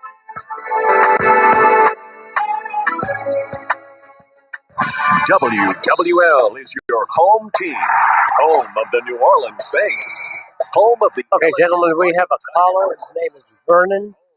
He's from Metairie, and he has a question about condo insurance. Catch Sports Talk with Bobby Hebert, Christian Garrick, and Mike Detillier. Weekdays 4 to 8 p.m. Then game day, turn up the home team. WWL. We're planning a trip to Spain later this year. But our Spanish is pretty bad. When you learn a language, you want to actually use it. Babbel is designed with that goal in mind. Babbel's conversation-based method teaches you real-life words and phrases. And with Babbel's interactive, bite-sized lessons, you'll remember what you learned. ¿Cómo te llamas? ¿Cómo te llamas? ¿De dónde eres? ¿De dónde eres? No matter your learning style or experience level, Babbel has lessons designed for you that will get you speaking quickly and confidently. I tried learning Spanish before, but I couldn't stick with it until I found Babbel. There's no easier way to learn another language. Ahora hablamos español. He just said, now we speak Spanish. I can't wait to use our new language skills on our upcoming adventures. Babbel, language for life, celebrating 10 million subscriptions sold. Now try Babbel for free at Babbel.com. Just go to Babbel.com and start learning a new language today. That's Babbel.com. Babbel.com. We're all on this planet together, so join Odyssey and find your one. Okay, we also have Jimmy from Gretna who wants to add to the vaccine conversation. And together, each of us doing one thing makes a greener tomorrow. Vernon. What's your one thing? Rick Edelman. Vernon, Metairie Condo Insurance. Jimmy, Gretna, vaccine. On his radio show. Let's hear his advice on annuities. Hey, Rick, I'm looking for a good investment. Should I consider a fixed annuity? Well, fixed annuities aren't really investments, they're insurance products. You'll get a fixed rate of return from them, but it might not be enough to offset taxes and inflation. Most annuity contracts require you to keep the money there for 5 to 10 years, and if you're under age 59 and a half, any withdrawals are subject to a 10% IRS penalty. You should talk, therefore, to a fee-based financial advisor to see if an annuity is right for you, not someone who makes a living earning commissions selling annuities. You want a fiduciary who puts your best interests first. If you're looking for a trusted partner who's got your back, talk to one of our experienced financial planners by calling 888-PLAN-RICK or visit rickedelman.com. It took years, but you did it. You found... Okay, a short one after this and we're live. You didn't settle. You searched until you found your perfect match. At Oakland Heart Jewelers, we never settle either. We constantly search the world's diamond markets for those special diamonds to create that extra special engagement ring. We offer a vast selection of unique and popular engagement ring styles, many designed and created by our own award-winning master craftsmen. We're passionate about creating the highest quality ring at the best price you'll find anywhere. So, how do we do it? We buy direct from diamond cutters all around the world, getting the lowest possible prices before they are even available to others. You didn't settle when it came to love. Why settle for ordinary when you can give extraordinary for less at Oakland Heart? Shop smart. Nothing compares to true love, and nothing compares to Oakland Heart Jewelers on Metairie Road. Beautiful in more ways than one. Plan the retirement you've always dreamed of. Listen to Your Money Matters Saturday mornings at 7 here on WWL, News, Talk, and Sports powerhouse of the Gulf South. All things legal on WWL, AMFM.com, and the Odyssey app. Connect with Doug Sunseri and Albert Nicaud on the Oakland Heart Jewelers Talk and Text line, 504-260-1870. Hey, we're back. All things legal. LSU UCLA, 41 days. There you go. In the iconic Rose Bowl. All right, let's go to the phone line. Let's go to Real quick, Doug, yeah. Is there a quarterback? Is there a quarterback controversy at LSU, or do we know? It looks like there is. Oh, really? Well, kind of controversy. But There's going to be a shoot. Yeah. I thought Brennan might have the nod, huh? I would say opening day. We'll be back to the days of the 2 quarterback system with Steve, with Paul Lyons and Burt Jones. Back to Charlie McClendon until they settle on one. That's my prediction. So let's go to the phone lines. Let's go to Vernon. He's got a question regarding condo insurance. You got the right guy on the air with Albert. There you go, Vernon. What you got for us? Hey, so can you hear me? I hear you good, brother. Yeah. Right. We just purchased a condo and we're planning on renting it out. And got the flood insurance, got the landlord policy. Just from a legal standpoint and your all's experience, I wanted to see if there was anything else that you all recommend that I do from a landlord perspective. And we've also engaged with a professional property management company. So, any other tips or tricks? Albert? Well, yeah. So condos are kind of interesting. So you got a flood policy. I'm guessing it's on the first floor, or is it a townhome, more than one floor? It's a townhouse. Okay. So keep in mind, and again, these policies are pretty inexpensive, but it's kind of a homeowner's policy on the property, and it's the event. So your condo association by law has to have insurance for the common areas. Is it a condo or is it a townhome? Now, a townhome is different because in a townhome situation, you actually own the dirt. Whereas the condo, they call it a condo, but it's built a townhouse. It's kind of weird. It's built like a townhouse, but I think the distinction is more you actually own the ground under which the condo is or the townhome is built, or do you just own the interior walls? Do you know? We just own the interior walls. That's it. Okay, but there's a condo, right?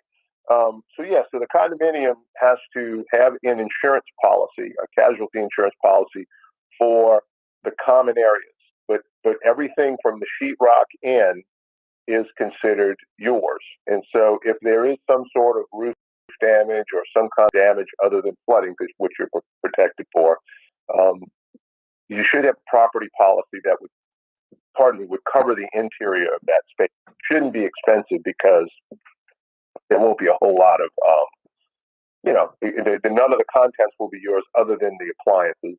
And, you're really just talking about floors, walls, and maybe some electrical. But yeah, that. And then what about as far as what? I'm sorry. You purchased this already? Yes, we did. Okay. All right. Yeah. It's just because one of the things I always caution people, we represent a lot of homeowners associations, and occasionally when there's no conflict, we'll represent individuals against the homeowners association. One of the things you need to check out before you buy any condo is make sure that you get a statement from the association, from the board, regarding any litigation involved that they're involved with, regarding how many people are delinquent on their condo dues and assessments. Because what you don't want to have to do is have and if there are any assessments that are planned in the next year. And I have a guy that we represent. He was going to a closing and found out through the grapevine that they were going, it was a very nice condo in the warehouse district, that they were going to assess the homeowners or the condo owners $25,000 a piece within the next year because they needed a new roof. And so, this wasn't disclosed to him by the owner of the condo. And the question is, I think you're supposed to disclose effective conditions, but this is a condition that certainly affects the value of the property. So he found out ahead of time. They agreed to put money into escrow. And then whatever he would take his chances above $25,000, but if it was less than $25,000, he would get some of that money back. The other guy would pay it, and then he would get the difference back. So you just need to find out: are there going to be any assessments that they expect within the next year? And they'll give you a statement regarding that. But because so often you get these situations where there are disputes among the condo owners, and the board members are kind of taking a lot of liberties because look, it's a thankless job. I mean, they work for free and they spend a lot of time, money, and effort getting things done, and so it's kind of a natural inclination, not that it's right or wrong, but it's a natural inclination to kind of take a few liberties and make your area of the condo a little nicer than everybody else's and that sort of thing. So, but yeah, from a tenant's perspective, and you said you'll have a company that's going to handle the leasing? Yes, that's correct. And one of my other questions was liability. If there's anything I can do to help cover my liability from this angle with that property management company. Well, you want to find a reputable one. So the property management company is going to probably read that document carefully, because I'm sure there'll be a lot of hold harmless, instances in the agreement where you're going to hold them harmless for any repairs, damages, whatever. Represented a guy who had a management company. He lived in California, had a management company locally handle a place uptown, and they had a limitation of liability, basically saying, we're not going to be responsible for any repairs, anything, whatever. So this agent basically just kind of kept the place rented, but didn't do any inspections, didn't, make sure that things were up to snuff. We'll come to find out there were termites, and, they knew about the termites. They came out and did some repair, but they never recommended a termite contract. This guy was from California, didn't have any idea what a termite contract was in Louisiana. And so, we were involved with litigation because the tenant ended up suing, stepped through the floor. And so, those are the kinds of things you need to, and basically we said they were grossly negligent by failing to at least advise them as to, hey, look, you got issues. And the tenant had told them about certain problems, and they didn't communicate those to the landlord. It used to be a strict liability state many years ago, but basically what that meant was if you owned it, you're responsible for it. But now what they have to show is that you knew or should have known of a defect.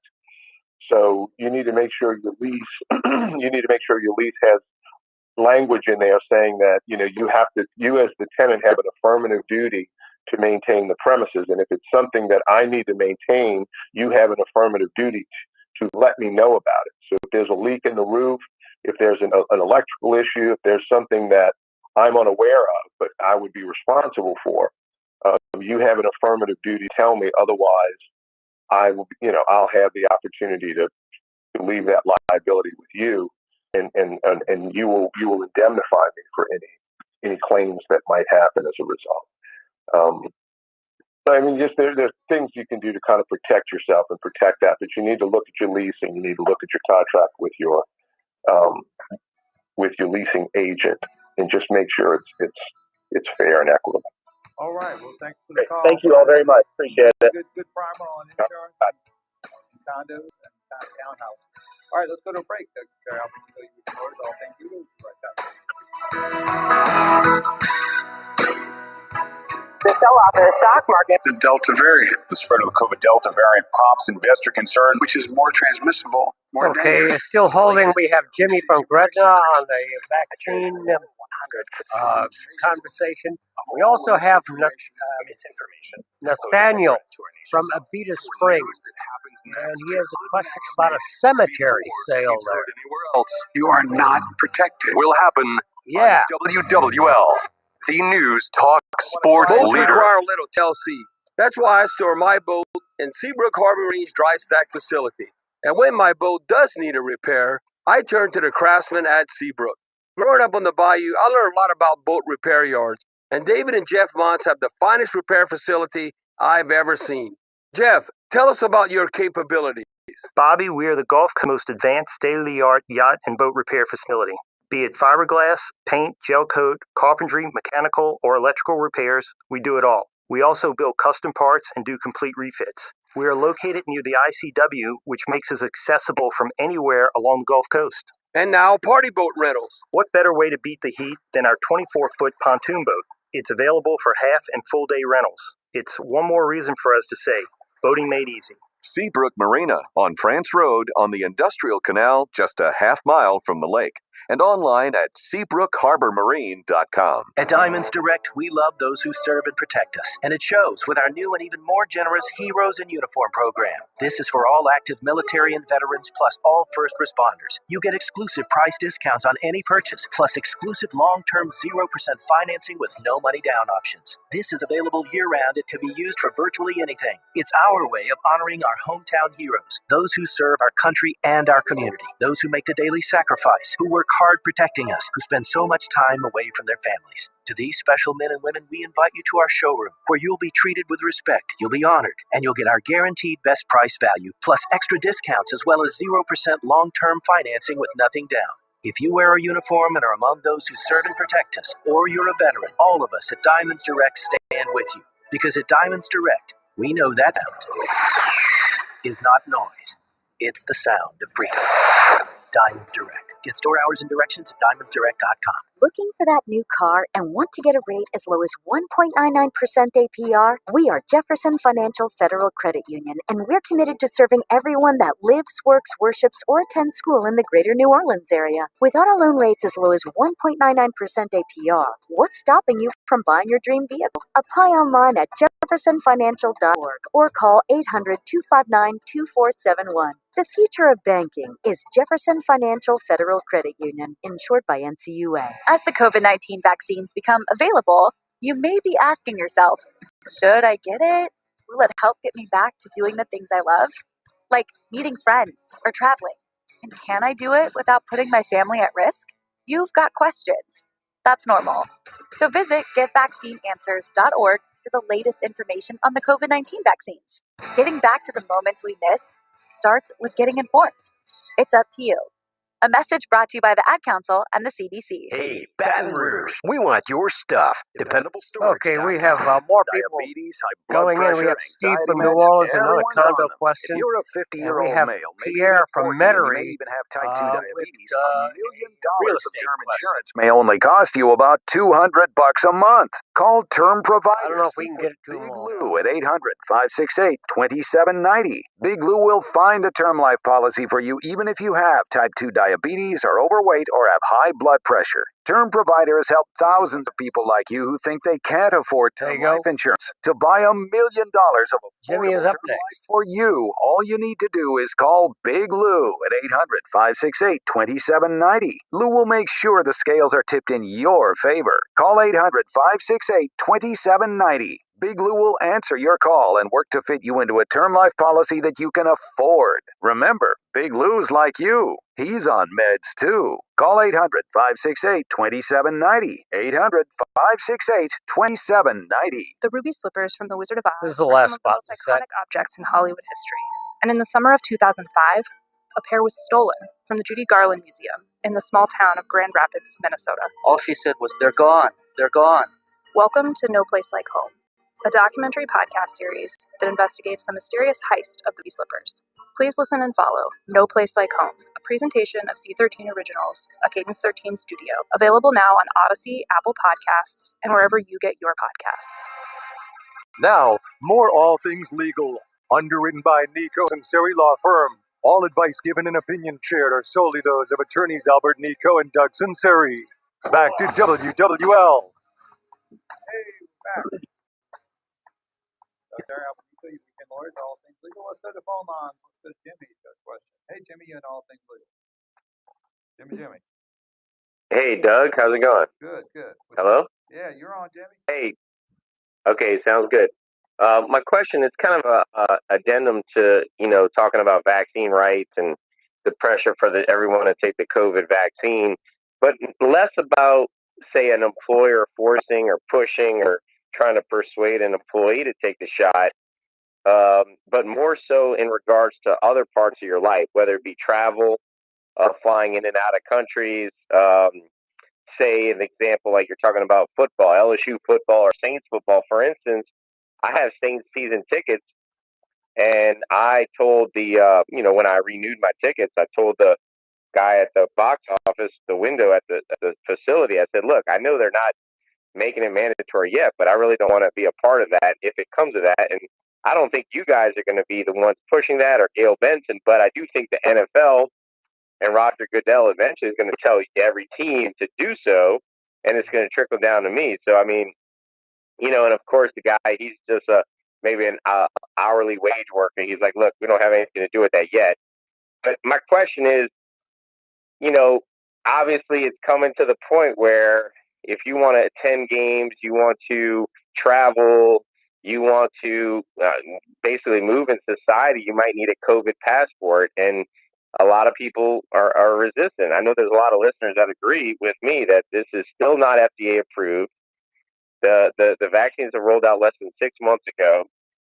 And the constant propaganda and constant beratement of anyone who doesn't take the shot is off-putting to a lot of people. So, you know, not only from an employment standpoint, but other parts of your life, like, you know, what rights do you have? Like, for instance, if they do change their mind about mandatory vaccines for same season ticket holders, can you get your money back legally? Or have you already signed a deal where you follow their rules? Or, you know, so I want to get your take on that. I think I'll take the last question first. I think if this happened, where you had to get mandatory vaccinations, but you purchased the tickets before that mandate was put in, I would suspect you'd get your money back. And if they did not, I'd suspect they'd be running to the courthouse to do that. Now, I think that the game changer is when it goes from an emergency use authorization to final approval. When it becomes final approval, then they can start mandating. They can start mandating it much like they do the other vaccines. Now, there are exceptions. You can get exceptions, a medical exception. If your doctor looks at your physical history and says, based on the known side effects of the vaccine and based on pre-existing conditions you have, that would have an adverse reaction to them, and the benefit of the vaccine would be outweighed by the risk, then there would be an exception for that. Now, if you had that exception, it'd be questionable to say, well, okay, you have the exception, but we still might not let you in the Saints game. We still might not let you on the airplane. We still might not let you, get a passport. That's to be seen, and so that's in the future. And there's also religious exceptions also. Now, I think one of the things that's going to clarify this, as we go 3, 4, and 5, and 6 years out, we'll see, what are the side effects? What are the long-term and short-term side effects? And I think that a lot of that will shape the policy in the future. And so it's a big unknown, but right now, while you're under emergency use authorization, in very limited situations can you be forced. Now, in a private employment, we're starting to deal with that because a lot of employers are saying if you don't get vaccination, you're fired. A lot of them have been very strong in recommending the vaccinations, but they haven't taken that next step to terminate someone just yet, even though I think it's getting closer, because I think they do have some hesitancy about requiring it. And, then there's the other issue is if an employer requires a vaccination and there's a vaccination injury, would the employer be liable? That's another issue. So this is sort of a developing area of the law that is going to be grappled with. I think a lot has to do with how does this vaccination, what is the potential? We don't have enough of a time to study it. What is the benefit and what are the side effects over when you study it over the span of 3 to 5 or 6 years? Back in the 60s, you had some issues regarding the vaccination for polio. They had some, there were some issues with it. I'll just leave it at that. There's literature on that. So I think it's, a lot how this shakes out. But I do agree with you, is that I think it's counterproductive for government to be very heavy-handed and sort of like talk down on you and say you're not smart enough to make your own decisions. We have to make it for you. And that provides a lot of resistance. That provides a lot of red flags. I think if you're persuasive and you get good information out there, and if people believe the information is valid, they can make a good choice. And I think a lot of people, that's to be seen. So I hope that answers your question. He's gone. He's gone. All right, let's go to the next call. Let's go to Nathaniel. Is that right? Nathaniel about cemetery plots. Hey, Nathaniel. You're on? Hey, yeah, What you got for us, brother? Look, we have I say a family-owned cemetery been down through the century, and I guess it's multiple families. I know at least 8 or 9 different families buried people out there, and it was this property was given way back at the way back when, and no one person was was in charge to where they could say you can't put nobody in there or whatever the case may be. But what's happening right now, the people has been burying people, but some people, as you know, it always happens, they don't keep the cemetery up. They plots up, as much as they should or whatever. But however, now they got a person, we don't even know who's in charge of the cemetery.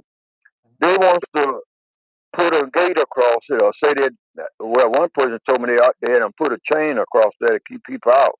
But you got your members, family members, and my mother's even out there. And you got your family members and stuff that's been burying people as late as last week. They buried a couple of cousins and stuff out there. So, but what I'm saying is, they want to keep you out now. Not only keep you out, they got one person, I don't know exactly, I'm trying to find out who she is or he is, talking about selling the thing. Would that be possible? I mean, to sell the... All right. Yeah, go ahead, Doug. To sell for the owner to sell the cemetery? Would that be possible? Well, from what I understand, it's really not one owner. It was given way back when, to the whole congregation of families. Yeah, well, okay. To be able to bury it.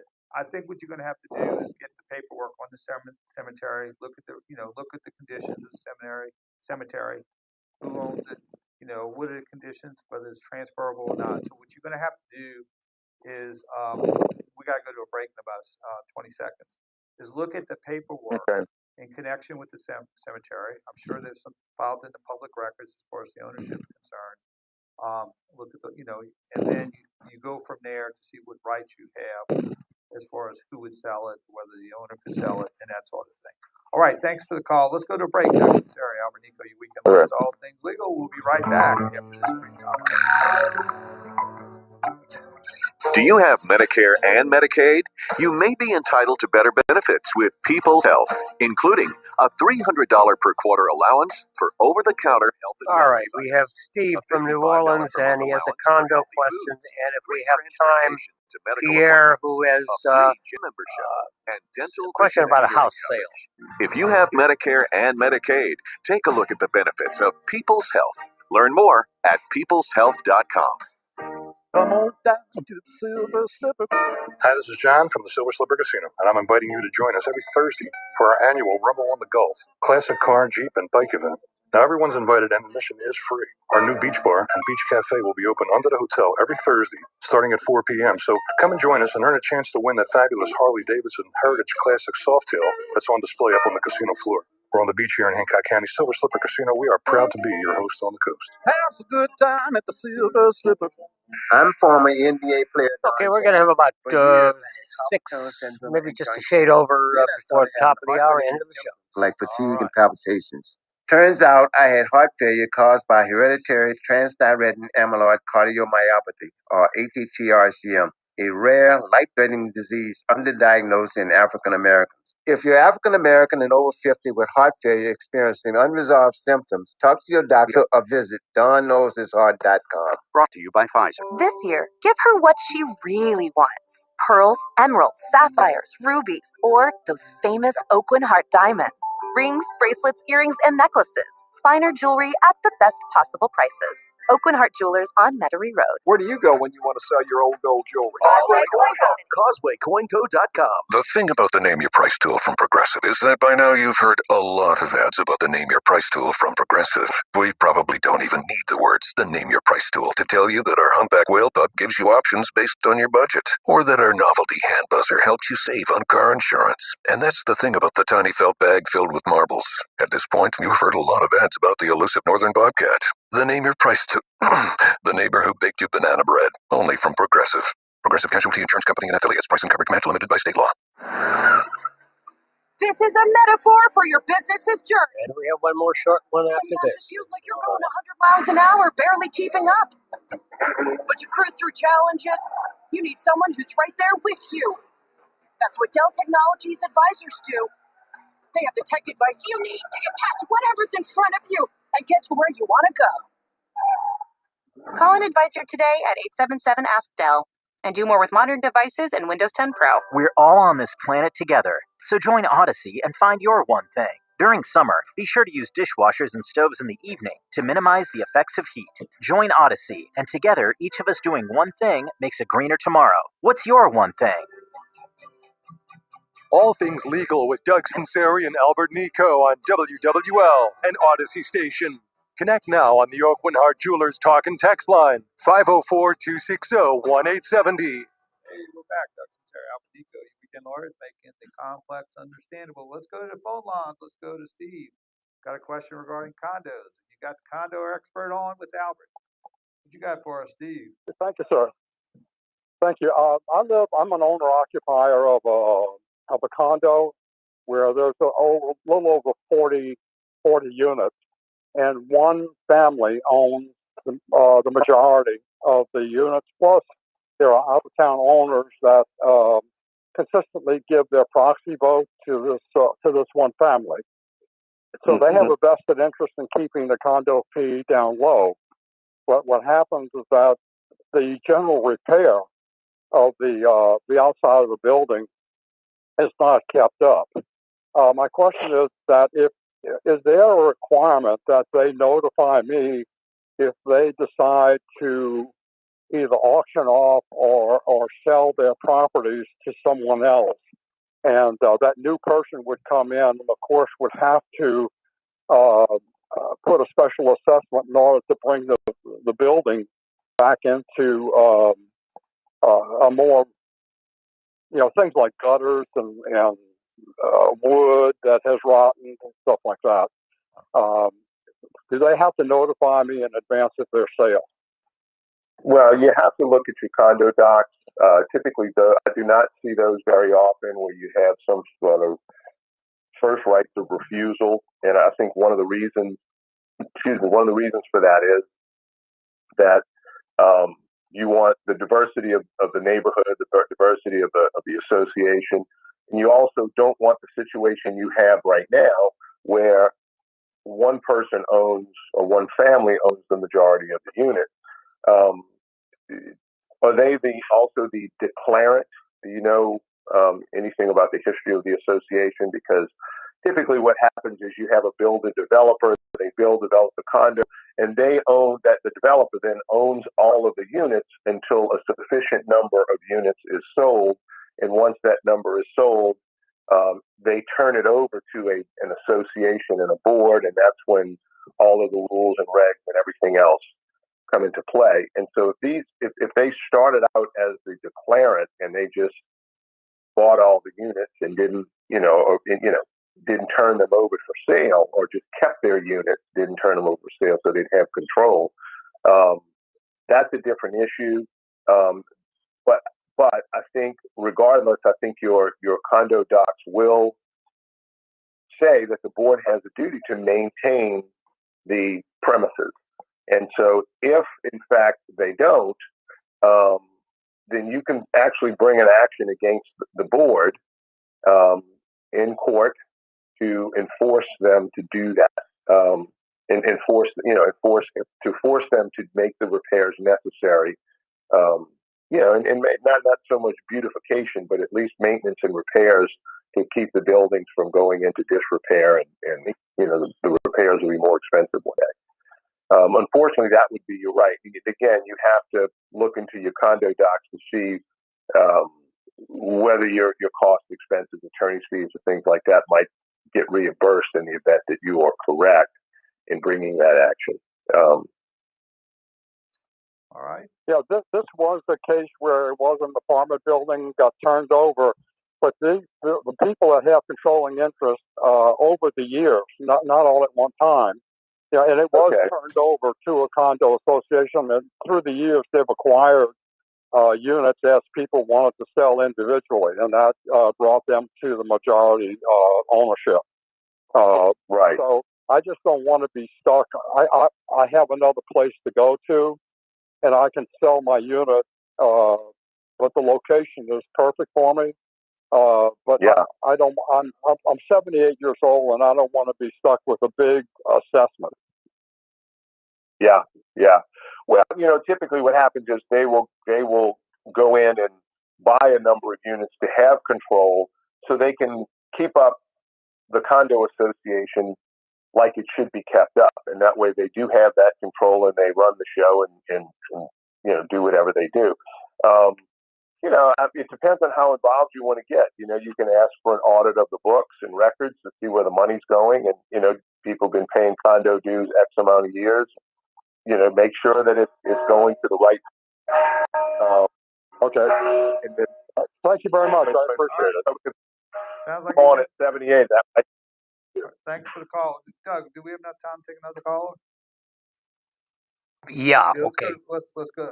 Steve's got to go to church now. So let's go to Pierre. All right. Hey, Pierre, you and All Things Legal. Make it quick. We're almost ending. You got about. Hey, gentlemen. Yeah. Quick question. In buying a residence these days, it's been a while, but in the old days, it seemed like the purchase agreement signed by the buyers, given to the sellers, became the offer became the purchase agreement, and they would make written changes here and there.